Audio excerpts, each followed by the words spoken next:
What he does or will not do, siya ang accountable to, si Vice President Lee. Nakikita ng tao yan.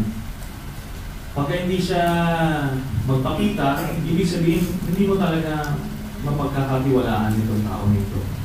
He will say one thing, then hindi naman pala niya tutuparin.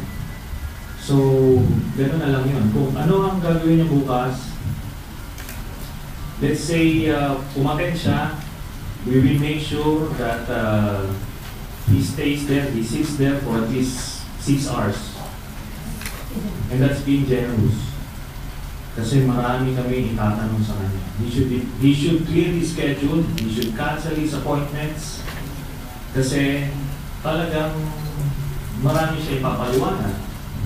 Kasi pag magpaalam siya, tatanungin ko siya, saan niyo ba ang lakad niyo, Mr. Vice President? Oo, so ipakuha natin yun. He should have prepared for this.